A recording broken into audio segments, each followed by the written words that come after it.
Welcome back to another episode of WVU Marketing Communications Today. Coming to you live from the campus of West Virginia University. It's a syndicated show that sits squarely at the intersection of data-driven decision-making and modern marketing practices. From the experts to our ears, let's bring in our expert guest today here, Michael Lynch. Hey, Michael.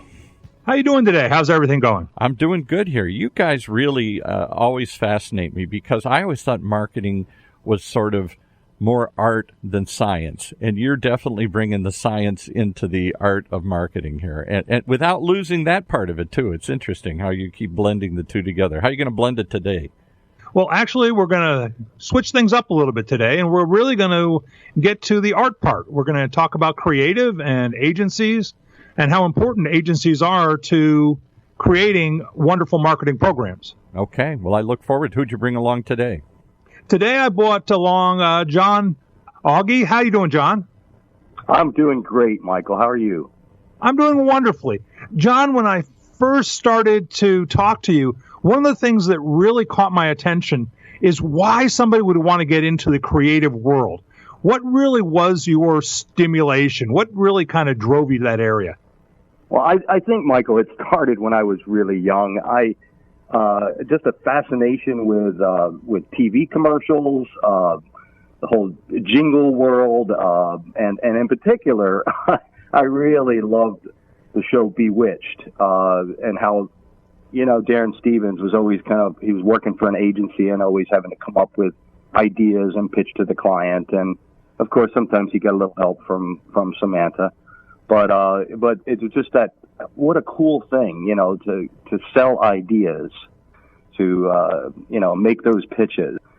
I think that, coupled with the fact that I was just always drawing, continually, it's just like creativity was just part of my weave, it was in my heart. So, and it's always been there. Yeah, it sounds like this is something that you've wanted to do since very young. I really admire people that have the direction of their life focused at a very early age. That's great. So exactly what kind of education did you have to kind of get yourself ready for all this? Well, for me, what was most powerful was being part of a VOTEC program in Muhlenberg County in Pennsylvania. And we had an awesome instructor. I mean, he ran a very, very tight ship. We had workstation inspections, and we actually had assignments that were used outside of the classroom, whether it was signage or menu designs or what have you. But it really, that was very, very strong for me in terms of a foundation there for the craft. And then I voluntarily took 2 summer courses, which were great, just to add to it. And then went on to the Art Institute of Pittsburgh, and I often say it was kind of like finishing school. It was then concentrating 2 solid years for an associate degree program. That was an awesome experience as well. Just first in my family, really, to break away from the hometown and go out and get an education and then apply it then as my career. When I visualize a creative agency, I sort of, again, just almost like Bewitched, I see people sitting in an office behind a desk, racking their brain, maybe looking through magazines or watching commercials or listening to radio spots. Is that the way it's like in your agency? There's a little of that at play, but I think it's more of an intense collaboration on a daily basis and bouncing ideas off and doing some deep dives, some real immersion into what the client may need versus what they say they need. It's a lot of analysis, and it's a lot of strategic work, strategic planning that goes into fulfilling a deliverable for a client. For our office too, it's completely an open workspace. So we're constantly interacting with each other, or maybe yelling down the hall to others. But it's a model, I think, that serves us well. And we call ourselves a Collective Works, Auge+Gray+Drake Collective Works, and it's really because we do have a collective of people that may specialize in video or photography or writing or web, and we bring them in, and they become part of the team as we need those resources. And as creative directors, we know who might be the best fit, so we're able to kind of handpick people that are going to be best at working with us on that particular client's work. Again, kind of thinking back to the good old Bewitched days, I visualize these people just sitting around doing creative things, kind of coming up with magazine ads and things like that. How have things changed since then? Is it still just sort of, depending on, what is the witchcraft and what is really the magic in this?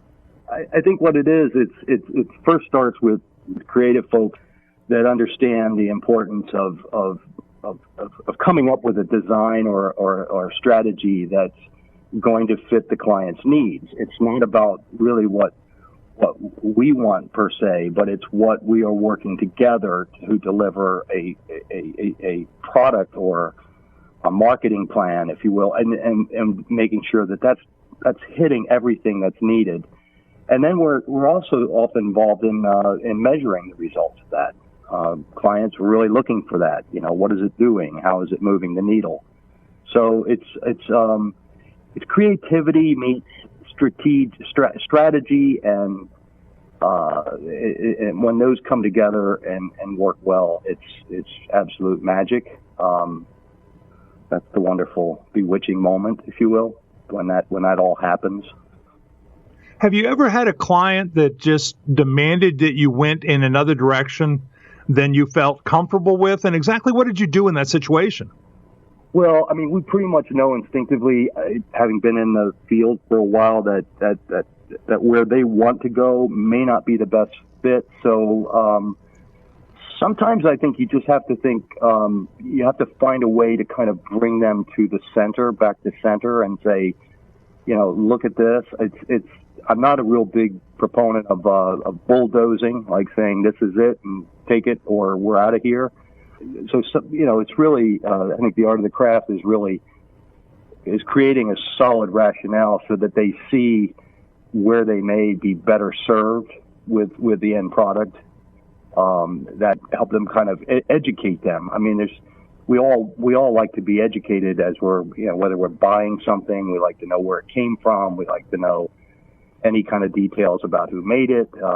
So I think that same thing is at play with the creative product, creative services, is let them learn about the process, and oftentimes that helps.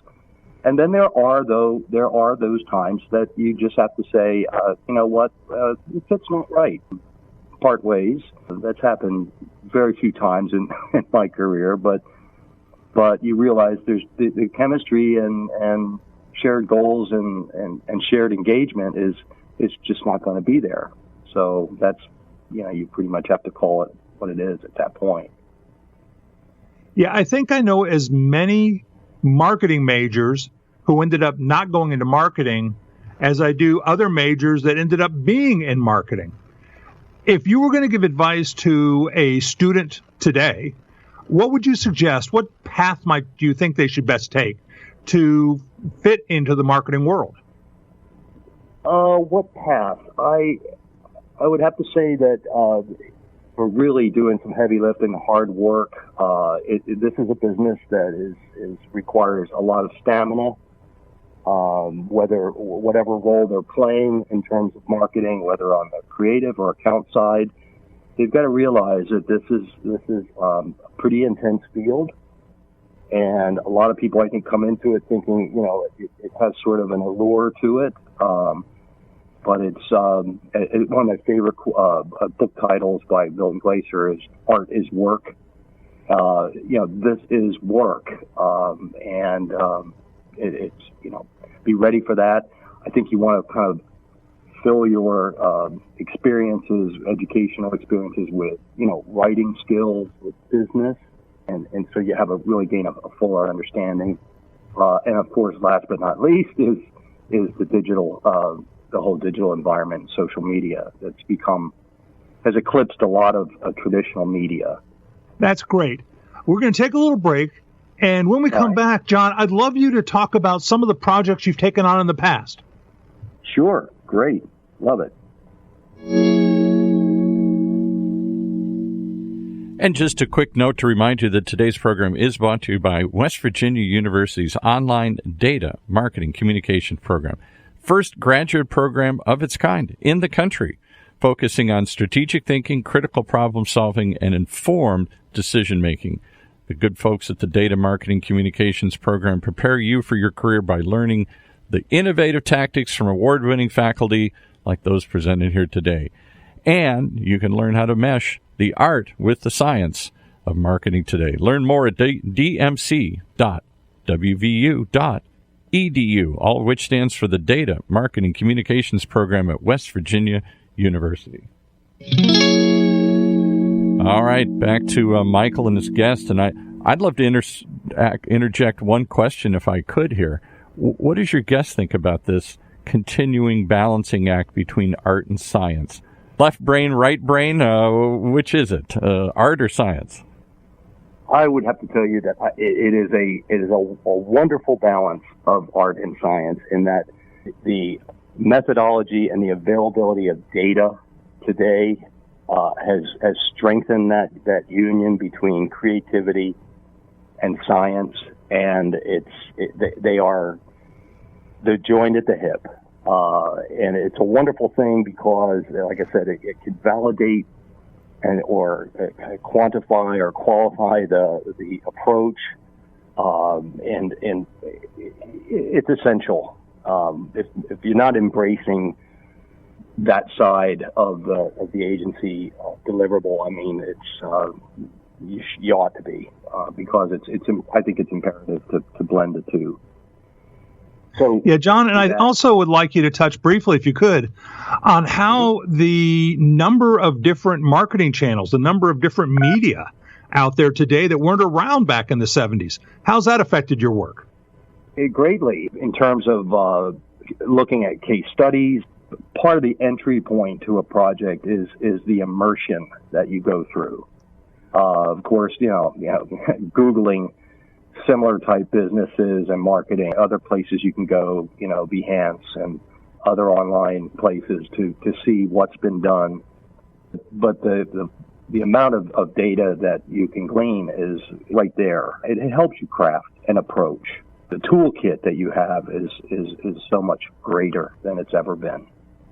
Well, I'm going to force you to brag on yourself a little bit here. What are some of the projects you've taken on that you felt were most substantial or most interesting? Well, I will tell you, too, just before I get into this, that, everything that I've had the privilege of working on here has been an amazing team effort. It's involved, multiple disciplines and great talent. So as I go through these, they're really shared accomplishments, but for me personally, I would say like the following might be kind of in my top list. But the White House Holiday Tour brochure, I created the actual print piece that was used as people came to the White House for the holiday tour. And that was during the Clinton administration. And it was a great experience to pull all that together and work with the social director for Mrs. Clinton. It was a great experience. Also to be able to be at the tree lighting ceremony and, meet Tony Bennett and Sammy Sosa and Jose Feliciano. I mean, it was just magical. But that worked out really well, and I remember the day that opportunity came up. It was just like, would you be interested in doing this? And my knees were knocking, and I said, sure, count me in. I was kind of like Forrest Gump. I was there probably an hour before the meeting, sitting out front of the White House, and I was like, here we go. And I came in with some rough ideas, and they really liked it. That was a hell of a lot of fun. And not that long ago, we had the opportunity to rebrand Dulles and Reagan National Airport. That was an extensive process, a lot of testing, a lot of meetings, but it's kind of great to fly into those airports and see the branding at work. Also good to kind of find out more about what happens in an airport, so it was a really great educational experience as well. And that's the cool thing about this business, is you get to do such deep dives into different industries, organizations. We had a chance to work on the West Virginia 150 celebration, and that was providing all the graphics on that. He's also worked with the Mount West Monte Art.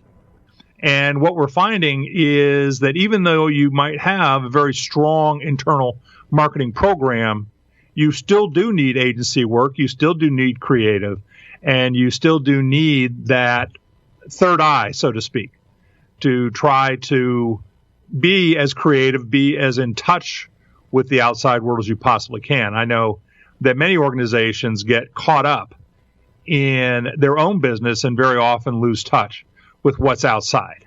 Any final thoughts or goodbye or how we reach you as we wrap up the show here? Well, I think the main thing is that this is really all about the creative heart that you have and how to be open with the experiences that you have, the clients you have to work with, and to have that satisfaction throughout that journey that, you're making a difference. Your creative product, your creative ideas are out there. It's great to be on a drive and see a billboard that you were part of, or a company logo that's on the side of the building and with branding, and it's just a very fulfilling career, and it has been great. And one of my favorite quotes here is from Paula Scher, who's one of my favorite designers. She says, "It took me a few seconds to draw it, but it took me 34 years to learn how to draw it in a few seconds."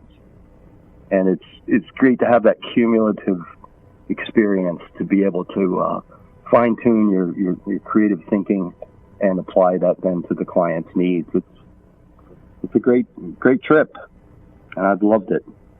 Well, thanks, John. I really appreciate it. Branding is a very important thing. Creative is a very important part of branding. And I know at the end of the day, my data analysis would not be anywhere near as rich if I didn't have great creative that went with the marketing campaigns that I create.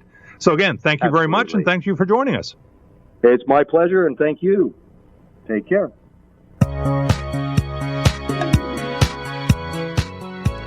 You've been listening to WVU Marketing Communications,